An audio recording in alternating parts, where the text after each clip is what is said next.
Dear children, we have already studied about atomic radii, ionic radii and their trends along a period and a group. The next property which we will study is ionization energy, also known as ionization enthalpy. When there is a neutral atom, the number of the protons is equals to the number of electron. But when a cation is formed, an outermost electron is removed or pulled out against the effective nuclear charge. And when we do so, we need energy because we are pulling out the electron against the nuclear charge. This amount of energy is known as ionization energy or ionization enthalpy. Let's define. Ionization energy is the energy required to remove one outer electron from an isolated gaseous atom in its ground state. X is the neutral atom in the gaseous state. We are removing one electron and X is changing into X plus, that is a cation. Unit of the ionization energy is kilojoules per mole. If we want to remove one more electron, then that ionization energy is known as second ionization energy, and when we removed first electron, that is known as ionization energy 1 or first ionization energy. Ionization energy is always positive because we always need energy to remove the electron. Ionization 3, that means the third ionization energy. What is this third ionization energy? It is the energy required when we are going to remove or pull out the third electron. The third ionization energy is greater than the second ionization energy and second is greater than the first ionization energy. The reason behind is when we removed the first electron, the atom was neutral and it was in the ground state. So, we need a lesser amount of energy. But when we remove the second electron, now it is not a neutral atom, rather it is a cation. Already more protons are holding the lesser number of electrons. So, effective nuclear charge is high, and against that high effective nuclear charge, we are removing the second electron. And when we pull the third electron, now it has 2 positive charge. The number of the proton is same and they are holding much lesser number of electrons.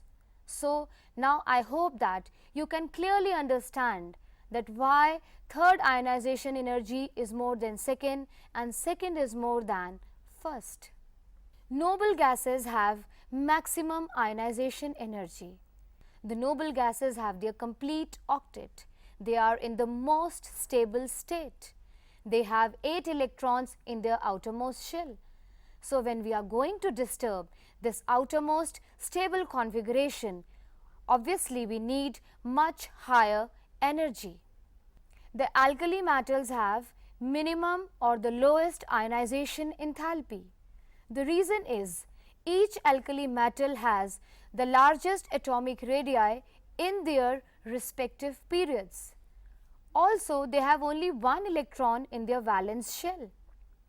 So, their ionization enthalpy is lowest. Ionization enthalpy trends. First of all, along a group. When we study a group, we always talk about top to bottom. Ionization enthalpy decreases down the group. The reason is the atomic radii is increasing when we move from top to bottom, and when the size is increasing, it means that the valence electron is moving away from the nuclear pull. So, it will be very easy, or you can say that we need very less amount of energy to remove that valence electron down the group. Let me revise it again. It is due to atomic radii increases down the group, outermost electron being increasingly farther from the nucleus. Increased shielding effect. Increased shielding effect means when the size is increasing down the group, the inner shells, they behave as a wall, a screen between the nucleus and the valence shell. So, it becomes very easy to remove the valence electron. Penetration effect. The s orbital has the highest or the maximum penetration effect, and then it is in the order S, P, D and F. F has the minimum penetration effect. It means that the nucleus has the strongest effect on the s orbital electrons. So, if we are removing the electron which is present in the s orbital, we need higher energy as compared to that electron which is present in the p orbital or a d orbital. It also affects the value of the energy required, that is the ionization enthalpy. For example, the ionization energy of the boron is less than the ionization energy of the beryllium, because in the beryllium we are pulling out the electron that is present in the 2s orbital, whereas in the case of the boron, the electron which is to be removed is in the 2p orbital. No doubt, the value of the principal quantum number is same in both the cases, 2p and 2s, but the penetration effect of the s orbital is higher. The next thing which affects the ionization enthalpy is that if you are going to disturb the stable electronic configuration, that is either it is half filled or full filled, it will need higher, much higher energy. For example, we can compare the ionization enthalpy of oxygen and nitrogen. Electronic configuration of nitrogen is 1s2, 2s2, 2p3. p3 means it is half filled, extra stable. Oxygen electronic configuration is 1s2, 2s2, 2p4. 2p4 is not as stable as the nitrogen electronic configuration. So, when you pull out the electron, in the case of the nitrogen, you need higher energy as compared to the oxygen. We can compare that the 2p orbital is in both the cases, but in the case of nitrogen, it is half filled.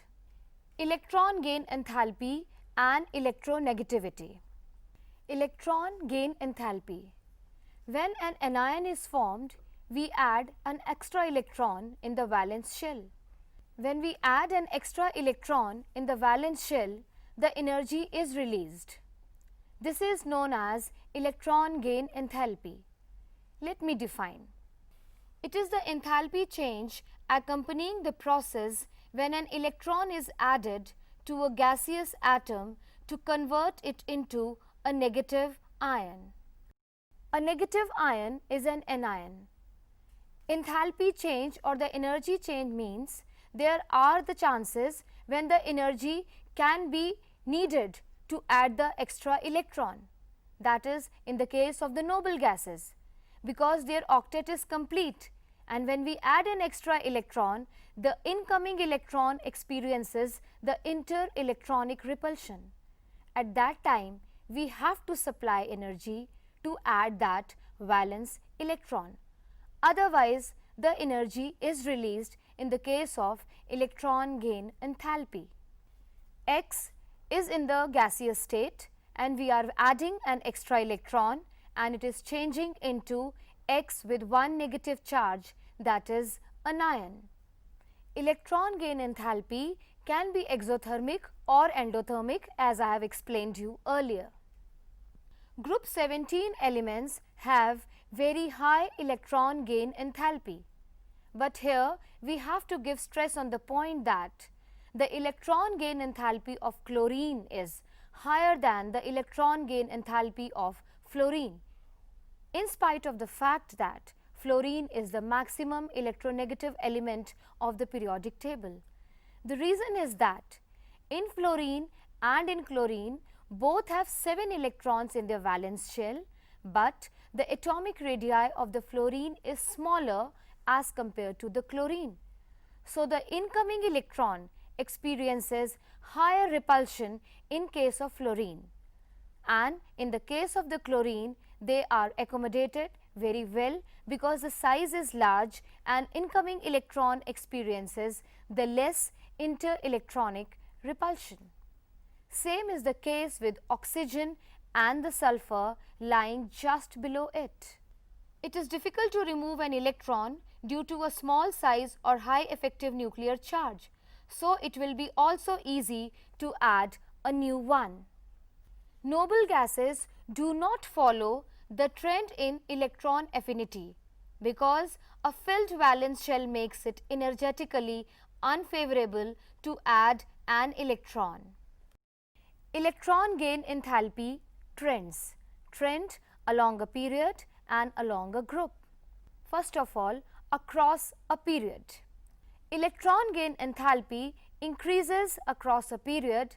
It is because of the decrease in the atomic radii from left to right in a period. When the size decreases, it is difficult to add the electron. And effective nuclear charge increases, so it is easier to add electron to a smaller atom. Along a group, electron gain enthalpy decreases from top to bottom because the atomic radii increases. For example, electron gain enthalpy of fluorine is less than electron gain enthalpy of chlorine. It is only due to the change or the increase in the size of the shell, as in the case of the chlorine the size is larger than fluorine. The next and the last property is electronegativity. Electronegativity is the tendency of an atom to attract the shared pair of electron towards itself when it is in the bonded state. It is a very general property and it cannot be measured. An element can have a different value of electronegativity depending upon with which element it is bonded. It cannot be measured, it is a general tendency. Electronegativity describes how electrons are shared in a compound. You can see from the picture HCl, the bond is between hydrogen and chlorine. Chlorine is more electronegative as compared to hydrogen, so the electron cloud, the shared electron cloud is more shifted towards chlorine, and the chlorine acquires slight or partial negative charge and hydrogen acquires partial positive charge. Whereas in the case of the hydrogen molecule, since the shared pair of electron is lying between the two similar atoms, the shared pair of electron is exactly in between the two hydrogen atoms and there is no charge created. It is not a measurable quantity. Fluorine has the maximum electronegativity. Electronegativity increases across a period from left to right and it decreases down the group from top to bottom. Again, reason behind is the variation of the atomic radii. It is due to, as the atomic radii increases, electronegativity decreases because the attraction between the valence electron and the nucleus increases. Let me give you the quick recap of the trends of atomic radii, ionization enthalpy and electron gain enthalpy.